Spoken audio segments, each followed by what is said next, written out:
بردمان و لشکرکشی ترکیه بو سردورین سنوری لسنور ناحیه باطیف القزازا خو بردامه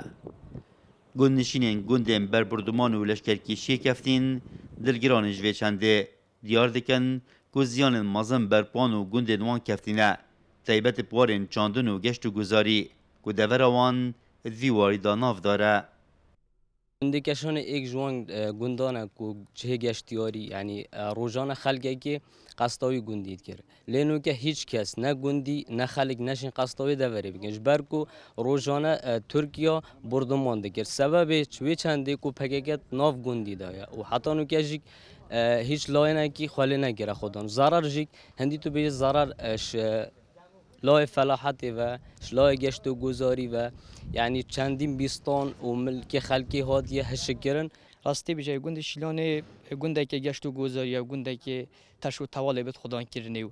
گنده که شغال سیاحتی و خلک قصدت کتی ولی وگاوه سبب دولت ترکیه نعنی هاتی چول کرنه طوبه باران کرنه وگاوه خلک نشد قصد و گنده خوابی کت دارو باره ما هشک بی پازو وگاوه پازو ما کس پازی نابدویره امن مهاجر بین ناحیه باطیفا وگاوه برینها پازه خاطر شو تولی خود یعنی درت خست پشت راست چون چای وگاوهش گله نزدیکی 100 متر کاش گندی نبرن دیر بکن اش بخمت دیوی تو باران ترکیه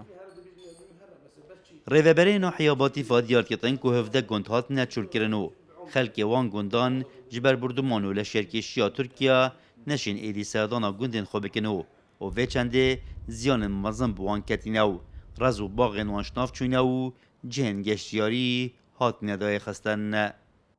پشتی و اپراسیونا مثلا کویدی نشین هات نوچونا گنده خواب کن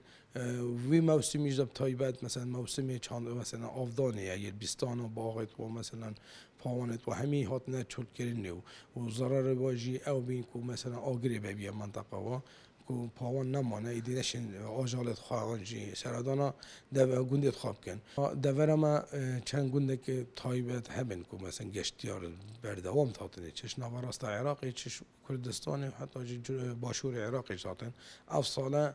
او دوره سکنینه کو خدا ندوا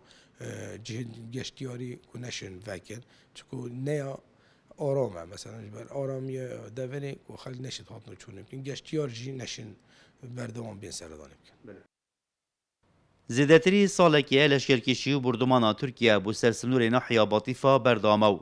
تانو که زیدتری 3 کیلومتران هاتیت نف آخا هرمه داو جمارک آزورا بارگیان لسرین چیاین و دوره درسکرینو ریگری لاتنو چونا گودنشینان دکنو گودنشینین و دوره جی دخوازن اف لشکرکشی و بردمان السرگون دیوان راوستن دا جاردن لگندن خو وگرن رعت عمر کرسات نیوز زاخو